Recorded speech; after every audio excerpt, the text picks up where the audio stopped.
Գյումրու տիրմընտրություններից անցել է արդեն 14 օր, նշենք, որ 9 քաղաքական ուժերից անցողիկշեմը հաղթահարեց 5-ը։ Ապրիլի 16-ին տեղի է ունենալու նորընտիր ավագանու առաջին նիստը, որն էլ լարվածության մեջ է պահում ոչ միայն ամբողջ Գյումրին, այլև երկրորդ քաղաքը հանրապետության ուշադրության կենտրոնում է։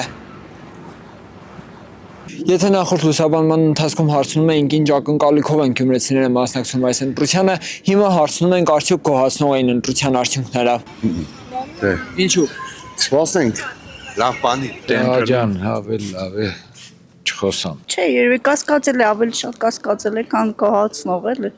Վերջին ընտրության արդյունքները Գյումրիում գոհացնող են, թե չէ։ Չէ։ Ինչու ոչ։ Դե ես իմ անարդար էր։ Ոչ։ Ինչու։ Որովհետև օրինական ոչ մի բան չկա։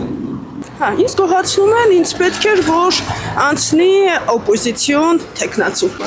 Թիվ 31 ընդրատարածքային ընտրական հանձնաժողովը որոշում է ուժը կորցրած ճանաչել իմ հզոր համայնք կուսակցության ընտրական ցուցակում ընդգրկված ավագանու անդամի տեխնացու Սուսաննա Հարությունի Մկրտչյանի գրանցումը։ Թիվ 31 ընտրատարածքային ընտրական հանձնաժողովը Սուսաննա Մկրտչյանից բացի, որպես ավագանու անդամի տեխնացու ուժը կորցրած ճանաչեց նաև մեր քաղաքը Դաշինքի ցուցակը գլխավորող ազգային ժողովի падգամավոր Մարտուն Գրիգորյանի գրանցումը իր կողմից ներկայացված ինքնաբացարկի հիման վրա։ Հանձնաժողովը որոշում է ուժը կորցրած ճանաչել մեր քաղաքը կուսակցությունների Դաշինքի ընտրական ցուցակում ընդգրկված ավագանու անդամի տեխնացու Մարտուն Կամոյի Գրիգորյանի գրանցումը։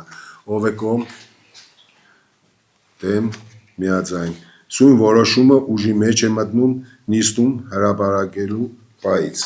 Այնուհետև հանձնաժողովը սկսեց մանդատների բաշխման գործընթացը։ Նոր ձևավորվող ավագանու կազմում ամենաշատ ձայներ ստացած քաղաքացիական պայմանագիրը կունենա թվով ամենաշատ մանդատները 14, Հայաստանի կոմունիստական կուսակցությունը 8 մանդատ, մեր քաղաք Դաշինքը 6, Մայր Հայաստանը 2, իմ հզոր համայնքը 3։ Մեզ հետ զրույցում ընտրատարածքային ընտրական հանձնաժողովի նախագահը նշեց, մինչ ավագանու նիստի օրը մանդատներ ստացած անձինք կարող են ինքնաբացարկի դիմում ներկայացնել ընտրատարածքային ընտրական հանձնաժողով։ Դրանից հետո, երբ ընտրվի Գյումրու ղեկավարը, մանդատից հրաժարվողները արդեն դիմումը կներկայացնեն համայնքապետին։ Ապրիլի 16-ին կկայանա նորընտիր ավագանու առաջին նիստը, որն ըստ օրենքի վարելու է ավագանու անդամներից տարիքով ավագը։ Այս դեպքում Տիգրան Ղազարյանի խոսքով դա կլինի Վարդան Ղուկասյանը։ Եթե Սուսաննա Մկրտչյանը մնար, ինքն էր ամենակարեցը, բայց Մեր հարցին, թե ինչ կլինի այն դեպքում, եթե առաջին նիստին Գյումրու ղեկավարը չընտրվի, Ղազարյանը պատասխանում է. առաջին էր 17 մանդատ պետք է հավաքի, հետո արդեն պարզ մեծամասնություն է,